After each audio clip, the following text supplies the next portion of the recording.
Robson Radio is the official podcast of the University of Manitoba's Faculty of Law. This podcast is recorded on the original lands of the Anishinaabeg, Ininawuk, Anishinaabe, Dakota, Oyate, and on the national homeland of the Red River Métis.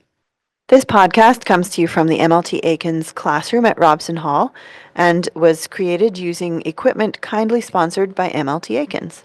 The goal of Robson Radio is to tell the story of Western Canada's oldest law school in Manitoba. Welcome to our podcast on artificial intelligence and criminal law. My name is Andreas, and joining me today is my friend and colleague, Jayden. We're both here as 3L students at the University of Manitoba, Faculty of Law, and we're here on behalf of Robson Crim, which is a dimension of the Manitoba Law Journal. Together, we're going to explore both sides of a technology that's reshaping justice in Canada. It's helping us write class notes, generate images, analyze data, and manage finances even. It's even helping us whip up some good recipes. And I know Jayden has some good recipes he'll be sharing with us at the end of this podcast, right? Absolutely. And most of the time when we talk about AI, we talk about convenience, right? Innovation, progress. But today we're starting with the darker side of that story. Because as AI becomes more powerful and more accessible, it also becomes a tool for crime. Criminal actors are using AI, but law enforcement are also using AI. And law enforcement on behalf of the state are engaging in AI to combat crime. So we're kind of seeing it used in both worlds. I will be discussing on this podcast today how criminals are utilizing AI. But my colleague Jayden here is going to start us off with the privacy side of things, as well as looking at how law enforcement engages in AI. Take it away, Jayden. Thank you very much, Andreas. And you're right, I do have some pretty good recipes. But today, the recipe we're going to be talking about is artificial intelligence and how it's affecting us in the context of criminal law. My name's Jayden, and I'm going to start us off by talking about how the state, police, prosecutors, and governments are using artificial intelligence in criminal law. We'll look at predictive policing, facial recognition, and the privacy framework that's supposed to protect us, but is struggling to keep up. Then Andreas, like he said, is going to flip the script and show you how criminals are using AI to commit fraud, identity theft, and deception at scale. By the end, we want you thinking about one question. When the same technology is in the hands of both the state and criminals, who should we be more worried about? Let's dive in.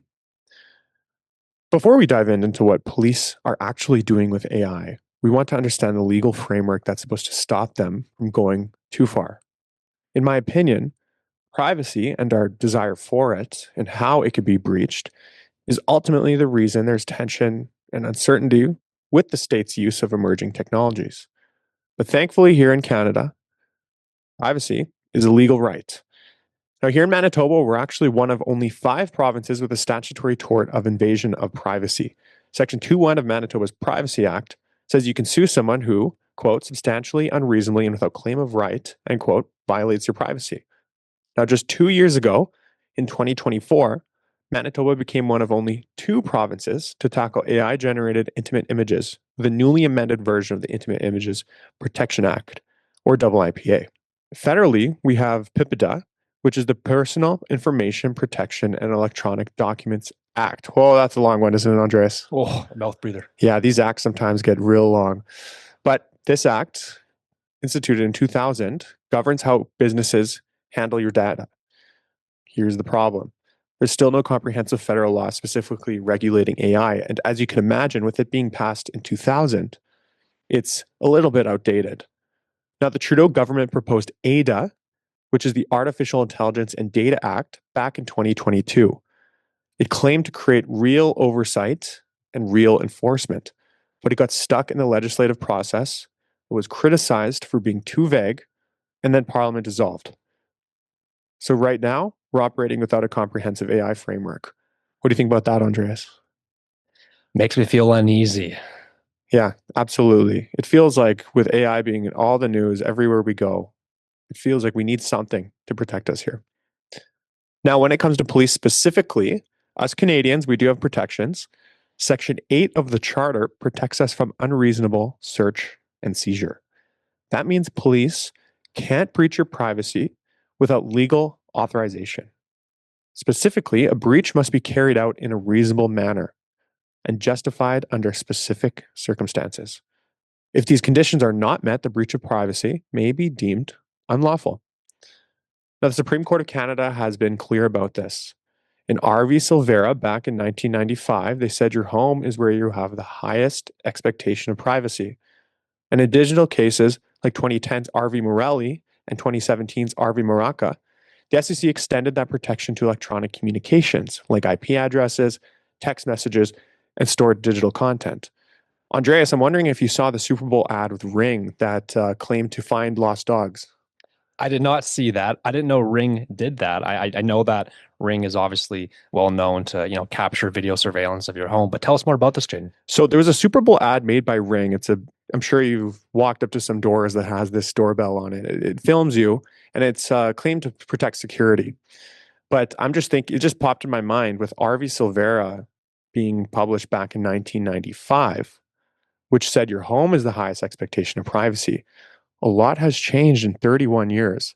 Where Ring, they have this new program where they can look across homes and find lost dogs. And so a lot of people are up in arms. Maybe this is a privacy. Interesting. You know what? That would have came in handy 10 years ago when my Shepherd Husky dog was a puppy and ran away every single 6-7 days. Oh, yeah. He's a little more domesticated now. It's a bit of both. We want to find our dogs. It claims to protect people and protect security, but it's a bit of a tension. Moving back to our conversation, there's even criminal liability. Section 184 of the Criminal Code makes an offense up to 5 years in prison to intercept private communications without consent. So the law is there to protect us against state intrusion. The question is, can it keep up with the technology? So now let's talk about what's actually happening on the ground. While there are many different novel algorithms and systems police departments across Canada are using, such as the Winnipeg Police Force's live AI chat for non-emergency calls, I like to focus on one thing here, and that's predictive policing. Wait, Jane, did you just say that the Winnipeg Police Force has a live AI chat box? Not even a chat box. It's one of those live AI agents that you call and they'll respond to your answers. So this is for non-emergency calls. Wow. And they claim this is going to free up callers for emergency calls. So again, we have this tension. We don't know if it could be a good thing or a bad thing. And really, AI is encapsulating that. So predictive policing. It sounds futuristic, right? Like Minority Report. But it's happening right now in Canada. Vancouver Police launched GeoDash, software that analyzes past crime data and predicts where break-ins will happen next. Then they send patrols to those hotspots. And guess what, Andreas? What? It worked. Oh, During the pilot, property crime dropped 27% in targeted areas. The police chief, Adam Palmer, emphasized they're not targeting people. What do you guess they're targeting, Andreas? is it property? Yes, they're targeting locations. So here the goal is deterrence, it's not arrests. Now, Saskatoon, our neighbors, they took it further. Their police force partnered with the University of Saskatchewan to create Canada's first predictive analytics lab. Now, we're really into Minority Report territory. It doesn't just predict property crime, it identifies patterns in assaults, suspicious activity, and even missing persons cases. Stephen Wormuth, who runs the lab, says the benefits outweigh the risks. That prediction helps them intervene before something bad happens. But here's the problem. These algorithms learn from historical data. And if that data reflects biased policing, over-policing certain neighborhoods, certain communities, then the algorithm may not necessarily predict crime, but rather policing patterns. So, hypothetically, you get a feedback loop. Police patrol more in certain areas because the algorithm says to. More patrols mean more arrests feed back into the data. Hypothetically, the cycle continues. Now I'm going to shift the conversation towards my last point, facial recognition, because this is where things get really invasive. In 2019, the RCMP partnered with a tech startup called Clearview AI. Have you heard about these guys, Andreas? You know what? I've seen them in the news recently, and they're definitely stirring a lot of conversations. Let's hear more about it. So, Andreas, how would you feel if a company scraped all the images you've ever taken and posted online without your consent? Ah, man, they'd be getting a lot of those old Facebook selfies, unfortunately, that are still on my timeline. But I mean, I don't know. Definitely invasion of privacy. Definitely. Yeah, absolutely. I mean, you have the question of, okay, well, if I posted it online, does that give it any company the right to scrape it and grab it? I feel like everyone would have a bit of uneasiness. Is that a word? Uneasiness? Would be a little Easiness. Yes. uneasiness with that. But anyways, back to Clearview AI. This company built a database of, like I said, over 3 billion faces scraped from the internet. And last time I checked, the earth had 8 billion people. So we're getting towards half of them. Facebook, Instagram, everywhere without anyone's consent. The RCMP would upload CCTV footage, and Clearview's algorithm would scan those 3 billion images looking for a match. It was fast, efficient, and let's be honest here, terrifying. Then in 2021, the Privacy Commissioner ruled that Clearview violated Canadian privacy law. They collected biometric data without consent, without legal authority. So the RCMP stopped using it, and Clearview eventually agreed to stop offering services in Canada. Now, this is a moment where we're thankful for the systems we have in place here in Canada, but other forces kept going. In 2024, York Regional Police and Peel Regional Police launched their own facial recognition systems, but with a twist. They only use lawful mugshots from the Identification of Criminals Act. No internet scraping. So they're operating within a legislative framework that's already in place. Absolutely. And so what these police forces are claiming is they're only using photos of criminals that have been taken mugshots once they got arrested already. Okay. So what do you think about that versus the internet scraping? Definitely seems more ethical, right? Because they're operating within legislation that's already in place. Is that kind of how you read it? Yeah, no, absolutely. I think most people, I'm not going to make a general judgment, but I think most people would be more comfortable with something like that. It sounds a little bit better. So, for example, these regional police forces, Peel and York, they partner with IDEMIA. It's a company whose technology ranked as the most accurate on fairness tests. Now, they used it for homicides, sexual assaults, robberies. Sounds better, more controlled, more lawful, except facial recognition still has an accuracy problem. Facial recognition is inherently probabilistic. It does not know, it calculates likelihood. And when the state treats probability as identity, the risk shifts to the individual. There have already been cases where facial recognition systems misidentified suspects, leading to wrongful arrests. In one well-known US case, a man was arrested after an algorithm incorrectly matched his face to surveillance footage. He was detained because software said he looked like someone else. He spent the night in jail for something he didn't do. I believe he also launched a lawsuit, I believe, after that as well. Absolutely. Well, yeah, you'd expect so. Do you know if he won that lawsuit? I think it might be still ongoing. I think this was pretty recent. Yes. Okay. I think it was in Detroit where this case happened. Ultimately, this is the core danger with facial recognition. When the state relies on automated pattern recognition, errors are not just technical glitches, they can become arrests and reputational damage. This can be individual freedom interrupted. Now, Toronto police are currently using, like York and Peel, Neo Face Reveal by NEC. It's a different company, but the same thing. They themselves classify it as, quote, high risk technology. What do you think when you hear high risk technology, Andreas? I suppose technology that maybe puts humans at risk or is inherently risk in itself. Absolutely. I think when a public authority labels a tool high risk and deploys it anyway, we should pause, think about it a little bit. Now, Andreas, there are places in the world where this trade off has already been made. In China, for instance, widespread surveillance systems integrate facial recognition with public cameras, transit systems, residential buildings, even retail spaces. In many urban areas, nearly everything is monitored. Supporters of that model argue that it reduces crime, it increases efficiency, and creates a general sense of order. Some citizens report that they even feel safer. But that safety comes with a cost. When every movement can be tracked, when identity verification is automated at scale, individual anonymity disappears. The state's ability to monitor expands dramatically. The question becomes less about whether crime drops and more about what kind of society is being built. Do we prioritize individual liberty, even if that means accepting some risk? Or do we prioritize total surveillance in the name of safety, accepting that freedom will narrow in the process? This tension isn't new. It's as old as political philosophy itself. But artificial intelligence magnifies it.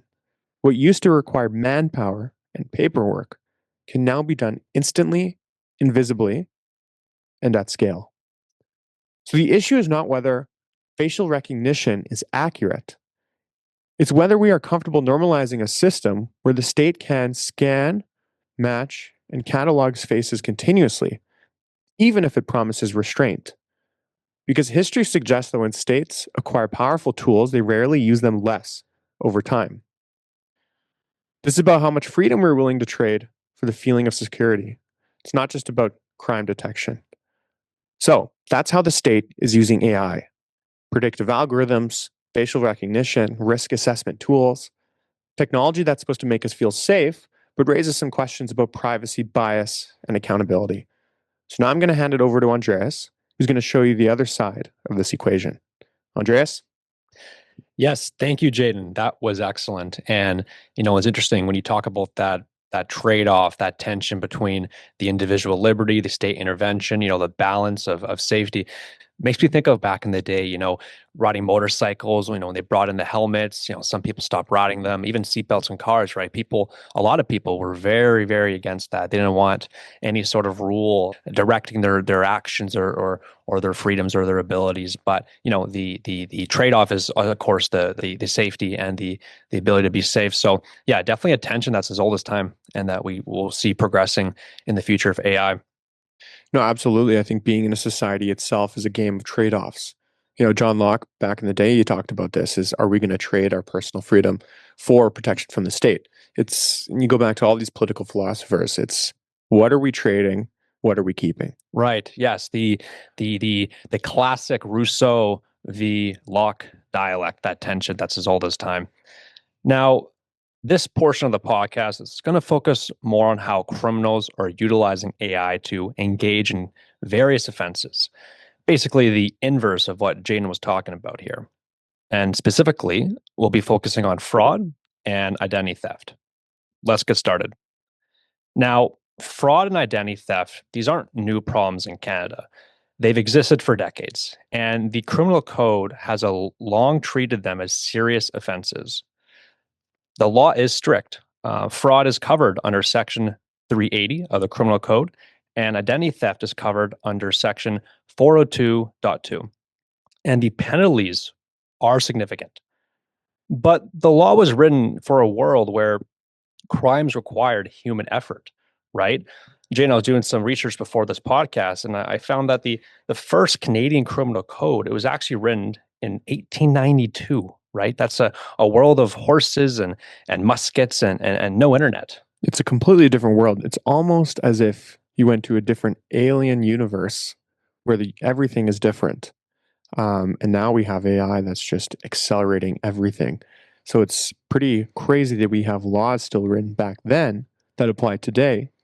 And, ultimately you have the question, human nature continues, but everything around us is changing. Yes, no, absolutely. And that's a great insight. And you raise a key point that these old laws are still relevant, right? Think of case law, right? Because in Canada, we have the system of common law, we have statute, and both of them kind of harmonize to form our laws. But can a case law from, 13th century England, can that guide a civil or criminal trial or case on AI? Maybe it can, maybe it can't, but it's definitely a question that legal scholars will be engaging in more so in the future.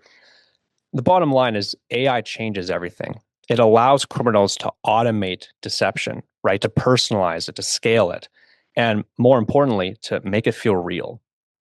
To see how serious this has become, just look at the data. According to a report by the Canadian Anti-Fraud Centre in 2024, Canadians lost over $600 million in fraud. That's nearly a 300% increase over the last 6 years.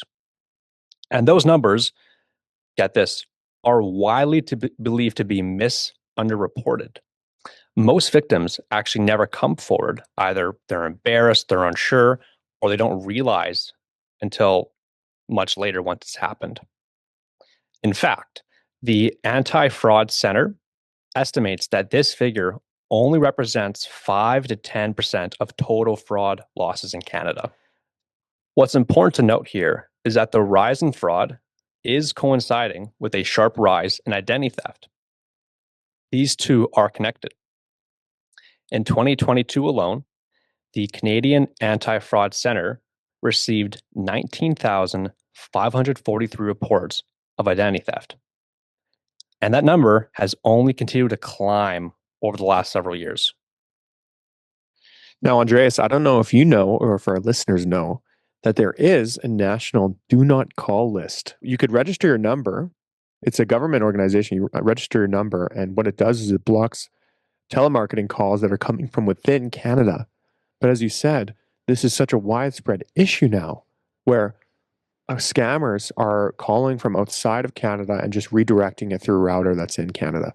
So they're getting through this. So while you could register for that national do not call list, you're still getting scam calls, scam texts, scam emails, and they're getting more and more sophisticated, as you said. Yes, that's a great point. And you'll have to give me that contact information after this podcast because I'm getting way too many calls. Like, it's actually unbelievable the amount of calls I'm getting every day from scam bots and that sort of thing. But it's getting out of hand, right? And AI is playing a role. But when we talk about identity theft, we talk about fraud, what's important to consider here is that, this affects every facet of our lives, but it affects different communities differently. So think of seniors, right? There's seniors who are getting scammed out of their retirement savings. It's horrible. And other vulnerable populations, like, younger people, right? These are people who are thinking of buying a home. Maybe they're trying to finance a car. But when they get scammed, when they are frauded, their credit score drops, it tanks, and they're denied loans, right? So this is having a catastrophic ricochet effect across society. So while there has been an increase in both fraud and identity theft in Canada, the key point here is that there is a clear link between these crimes and AI. Artificial intelligence it's been proven to be driving these crimes. And we know this because the RCMP has been reporting on this for several years now. Now, the key point is this: AI is valuable to criminals for one simple reason. It removes friction. Traditionally, scams took time and effort, writing emails, making phone calls that we just said, impersonating people convincingly, right? Yet AI does all of that instantaneously. It scales and simplifies the actions required to engage in these crimes. Simply put, with AI, criminals can now generate thousands of personalized scam messages in seconds, mimic writing styles, tone, and even emotional cues, clone voices using just a few seconds of audio, and create deepfakes that look and sound like real people. And deepfakes are a significant topic that we'll be touching on shortly here. Now, this isn't low quality spam anymore. It's targeted, it's believable, and it's increasingly difficult to detect. Canadian institutions have acknowledged this shift. The Competition Bureau has warned that fraudsters are becoming more skilled and that AI is helping them refine these skills. Even major banks have described AI as a weapon that's being used against Canadians' personal data. I believe it was RBC that recently put out a memo on this. Now, one of the most concerning developments is the rise of deepfakes, as we just touched on earlier. What is a deepfake? It's an AI-generated audio and video that convincingly replicates a real person's voice, face, and movements. Jayden, are you familiar with deepfakes? Yeah, I'm familiar with them. I even just saw this post that had all the AI Super Bowl ads. And it blew my mind. Of course, in Canada, we don't get them all, but seeing them afterwards, you had one ad, I forget the company, but it was completely AI. And you know what they say nowadays? AI slop. It was pretty crazy seeing that. And now we're seeing AI integrated into commercials. What's next? TV shows, movies. And then once it gets there, it's really everywhere.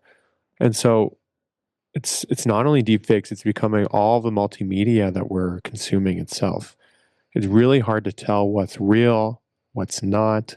Sometimes you see a real video on Instagram and all the comments go, this is AI. Then another person goes, no, it's not. And there's like a battle going on.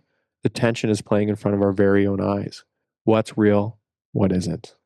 Right. That's an excellent point. And you know what? It makes me think of several years ago when deepfakes were beginning to be used, and there was that video of Will Smith eating the spaghetti. Did you ever see that? Where he's eating the spaghetti and it didn't look real. But then 2, 3 years later, it was refined, and now it looks, very accurate. Yeah, absolutely. I saw that video.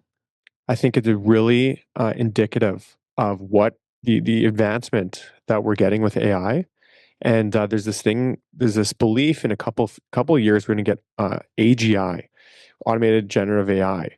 And what this is, it means the AI is going to be at level or better than human capabilities at all things. And so this is the next turning point with AI. Some believe it's going to be as early as 2027 or 2028, maybe a bit later. But the thing with AGI is it's going to train the next generation. It's going to be free from human hands. We won't have total control over our AI chatbots, our AI agents. And this is where the real fears with AI comes in. If it's training the next generation, where are we going to put in the guardrails? Are we going to put in responsible use? Or, as we've seen with the US government, are we just going to let it continually go as high as possible to fuel geopolitical disputes? And so we're really going to be entering a time now where we need to program into responsible AI. Right. Absolutely. And that actually is a great point, which brings me to an example I wanted to share with you. This is going to blow your socks off, Jayden. There was a case in Hong Kong where a financial executive joined what appeared to be a normal video call with his colleagues, right? It was a work call. He got an email, he joined it. I think it was on Zoom. And everyone on the call looked real. Everyone sounded real.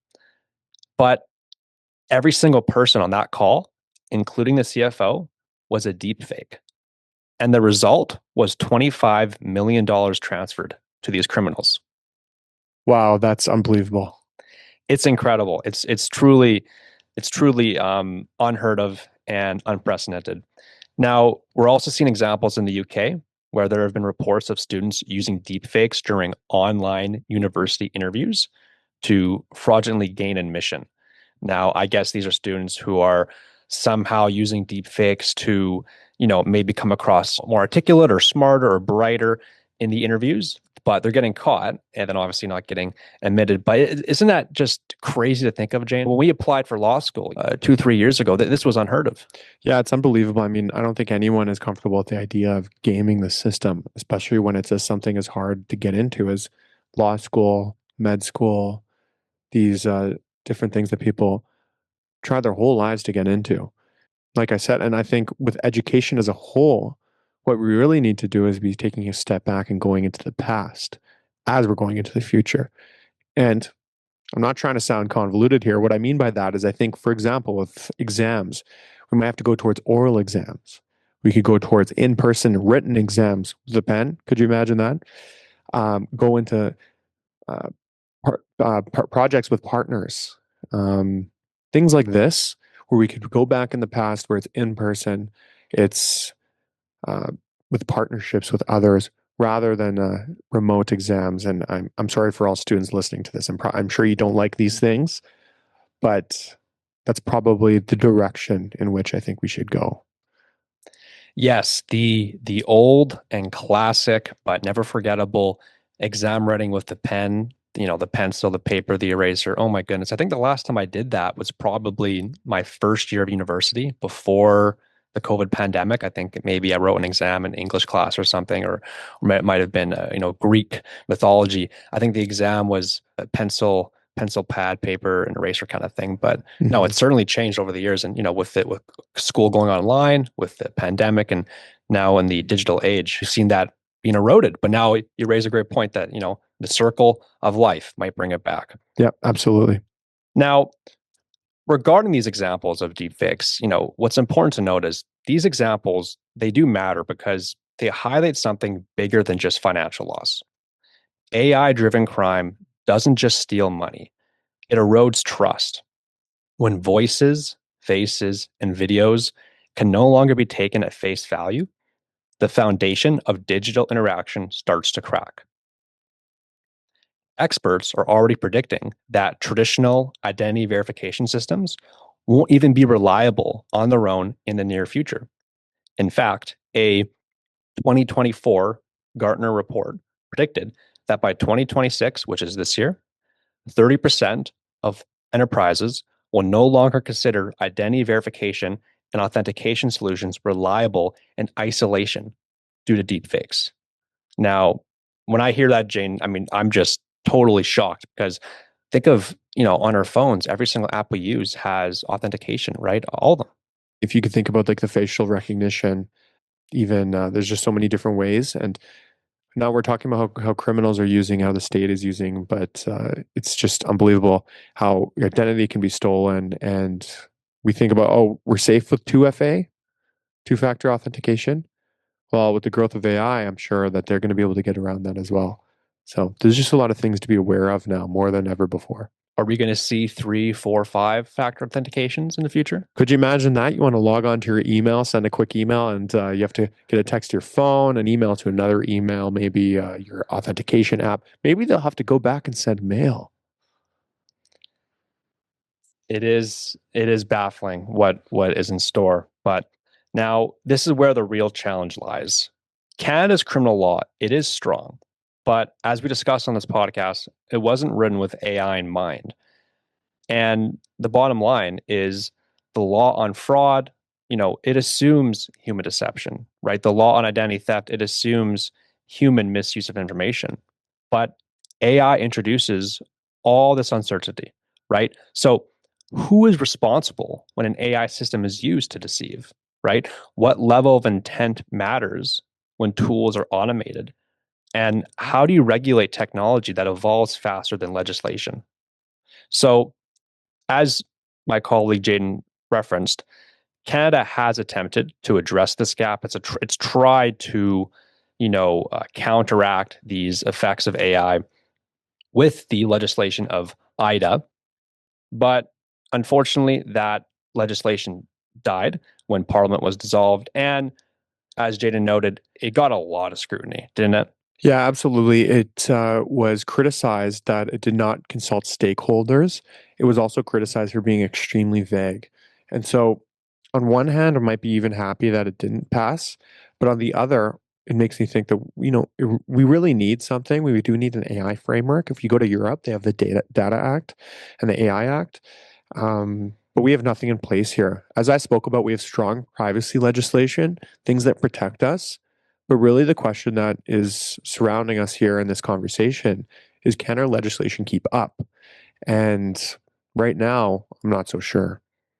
Right, and that's a fair point. I know that obviously there was talks about not being enough engagement with stakeholders, enough consultation with this legislation, but I do believe it was the right step in the right direction. And even if it was passed, right, it could have been something that could have been built off of, or amended, or just changed to progressively build towards stronger legislation. But now we're kind of back at ground zero with no guiding AI framework. So that concludes my portion of this podcast. I will now bring it back to Jayden, who has some thought-provoking and intriguing conclusions. Well, thank you for your section, Andreas. I think it really was thought-provoking, as you said, to learn about how criminals are using AI. But Andreas, here's what strikes me. When criminals use AI to commit fraud or identity theft, we prosecute them. We call it crime.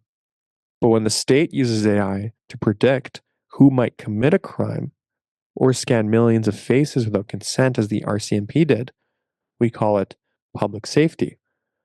Why does technology get treated differently depending on who's using it? Right. That's a total fair point. And I think that goes to kind of the more philosophical root of the role of government and the role of law, right? Because at the end of the day, the government is the enforcement, right? The government writes the laws, drafts the laws, enforces the laws, and it's citizens who have to abide by it. But what do you do in a society where, maybe there's a double standard, right? Where maybe, as you discussed earlier, maybe the government does go too far sometimes with these AI frameworks, like Clearview AI, right? Like clearly that was an example of something that went a little too far, right? So no, that's an excellent point, and I just think it goes to more of the root of this tension between individual liberty, state enforcement, and I believe that AI is only going to amplify that. Yeah, absolutely. And I agree. And police say they're using facial recognition to solve serious crimes. And ultimately, the intent is good. We do want serious crimes to be solved.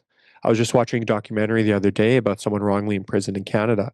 And without the discovery of DNA technology, he would have been in prison for the rest of his life for a crime he did not commit. So the advancement in technology has been a good thing for solving crimes.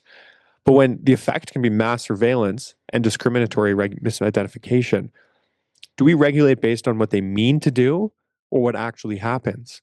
There's a bit of a gap there, and so not all is bad. Things can be good.